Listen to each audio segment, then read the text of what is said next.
Assalamualaikum warahmatullahi wabarakatuh. Perkenalkan, nama saya Cindy Milenia Alfaini dari kelas Ekonomi Syariah 4C. Di sini saya akan menjelaskan tentang peran alat tukar dalam perdagangan nasional. Peran alat tukar perdagangan nasional itu ada macam-macam. Yang pertama ada pertukaran barter, sistem standar emas penuh, sistem standar devisa emas, sistem uang internasional, sistem kurs devisa. Dan yang saya akan bahas yaitu yang pertukaran barter. Sebelum dikenal alat pembayaran berupa uang, perdagangan dilakukan dengan cara tukar-menukar dalam bentuk barang atau disebut dengan barter. Jadi barang ditukar dengan barang. Barter adalah salah satu sistem dari transaksi jual beli, di mana sistem ini menukarkan kepemilikan antara dua jenis barang yang berbeda, dan dalam pertukarannya dua jenis barang tersebut harus mempunyai nilai yang sama. Barter dalam perdagangan internasional dapat dikenal sebagai kegiatan ekspor dan impor. Perdagangan internasional diartikan melakukan kegiatan ekspor dan impor dan merupakan suatu aspek penting terhadap suatu negara.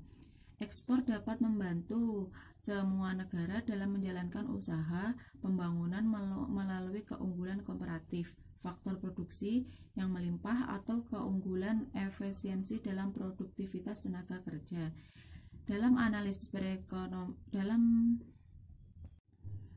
analisis makroekonomi dan sektor publik, ekspor sebagian besar dianggap sebagai fungsi nilai tukar, harga internal, dan pendapatan internal. Nilai ekspor suatu negara akan selalu sama dengan nilai importnya. Dalam sistem barter, ekspor bisa berbeda dengan impor apabila salah satu negara A memberikan pinjaman atau penangguhan pembayaran kelebihan ekspornya, B membayar kelebihan impornya dengan mengambil dari stok yang dipunyai. Jadi barter antar negara itu sangatlah penting. Barter antar negara di sini berarti ekspor dan impor barang. Berarti suatu negara A dan B saling impor dan mengekspor.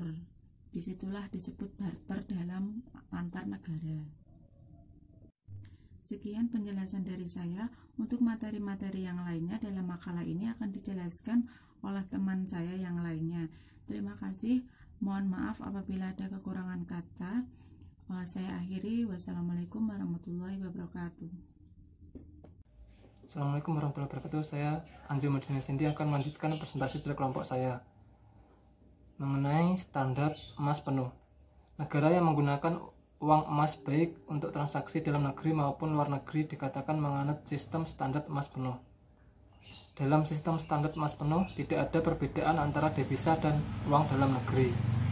Standar emas atau gold standard adalah sistem moneter di mana nilai uang terkait langsung dengan emas. Artinya $1 atau unit mata uang lainnya dapat ditebus dengan jumlah emas yang telah ditentukan.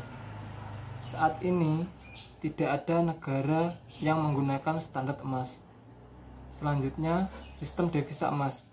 Dalam sistem devisa emas, emas digunakan sebagai devisa atau alat pembayaran luar negeri, tetapi tidak sebagai alat pembayaran dalam negeri. Peralihan sistem standar emas penuh ke sistem devisa emas disebabkan oleh kelangkaan stok emas. Sekian dari saya. Wassalamualaikum warahmatullahi wabarakatuh.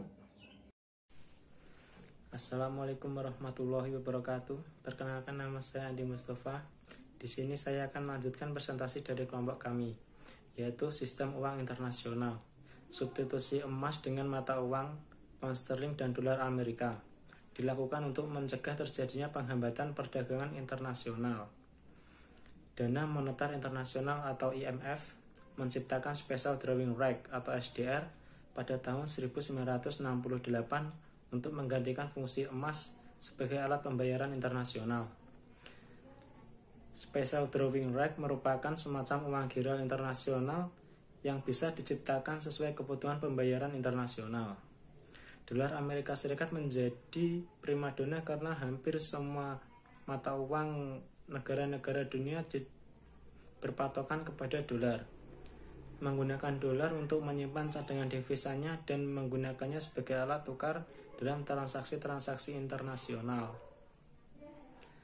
Alasan dasarnya adalah karena Amerika Serikat menjadi negara dengan kekuatan ekonomi terbesar yang ditunjukkan dengan posisi GDP mencapai 20% GDP dunia, dan dolar dianggap sebagai mata uang paling stabil dibandingkan mata uang lainnya. Kondisi tersebut memberikan keuntungan ekonomi dan politik yang besar bagi Amerika Serikat. Assalamualaikum warahmatullahi wabarakatuh. Perkenalkan, nama saya Triwahyuni. Saya di sini akan melanjutkan presentasi dari kelompok saya. Saya akan sedikit menjelaskan tentang poin 5, yaitu sistem kurs devisa. Nah, berdasarkan perkembangan sistem moneter internasional sebagai sebuah struktur, instrumen, institusi, dan perjanjian yang menentukan nilai tukar atau kurs mata uang dari sebuah negara di dunia, termasuk penyesuaian aliran modal, perdagangan internasional, dan neraca pembayaran. Pada pertemuan itu menghasilkan Article of Agreement tentang pendirian dua lembaga internasional, yaitu International Monetary Financial (IMF) dan World Bank. Tujuan didirikannya IMF adalah untuk meningkatkan bisnis internasional agar dapat meningkatkan pembangunan, pertumbuhan ekonomi, dan kesejahteraan masyarakat di negara anggota IMF. Sedangkan tujuan pendirian World Bank adalah untuk memberikan pinjaman dengan tingkat bunga relatif rendah kepada berbagai negara untuk mendorong pertumbuhan pembangunan ekonomi dengan tetap berlandaskan pada profit oriented. Pada sistem internasional, mekanisme penentuan kurs dapat diklarifikasikan menjadi beberapa kelompok, yaitu 1. Sistem kurs mengambang atau berubah adalah sistem penetapan kurs melalui mekanisme kekuatan permintaan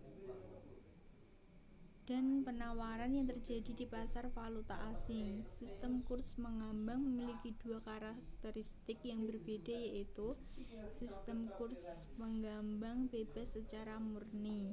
Dalam sistem ini, kurs ditentukan oleh mekanisme permintaan dan penawaran mata uang yang ada di pasar valuta asing tanpa campur tangan pemerintahan. Berdasarkan sistem ini, kurs akan bergerak naik turun atau mengambang secara bebas sesuai dengan kondisi atau kekuatan pasar. Sistem kurs mengambang terkendali. Yang kedua, dalam sistem ini, penentuan kurs di pasar valuta asing dengan intervensi atau campur tangan pemerintah. Pemerintah mempengaruhi kekuatan pasar dengan berbagai kebijakan di bidang moneter, fiskal, dan perdagangan luar negeri. Kelebihan dan kekurangan yang dimiliki sistem kurs mengambang bebas adalah kurs akan berubah dengan cepat sesuai dengan perubahan kondisi ekonomi. Sebab itu, kekuatan pasar yang pada akhirnya dapat menyulitkan pemerintah maupun pelaku ekonomi yang lain dalam menentukan atau merencanakan atau menghitung suatu usaha. Yang kedua, untuk sistem kurs tetap atau stabil. Sistem tetap digunakan pemerintah bank sentral untuk menetapkan nilai tukar resmi, di mana harga ditentukan terhadap mata uang utama dunia, biasanya terhadap dolar Amerika Serikat, tetapi juga dilakukan terhadap mata uang utama lainnya seperti euro, yen, dan mata uang lainnya. Untuk mempertahankan nilai tukar yang lokal, maka bank sentral masuk ke pasar valuta asing untuk membeli dan menjual mata uangnya sendiri untuk menstabilkan nilainya sesuai dengan nilai yang ditetapkan. Yang ketiga, terakhir, sistem kurs terkait, yaitu ditetapkan dengan cara mengaitkan nilai tukar mata uang suatu negara dengan mata uang negara lain atau sejumlah mata uang tertentu. Nilai tukar mata uang bergerak mengikuti sumber nilai mata uang negara yang ditambatkannya. Sekian dari saya. Wassalamualaikum warahmatullahi wabarakatuh.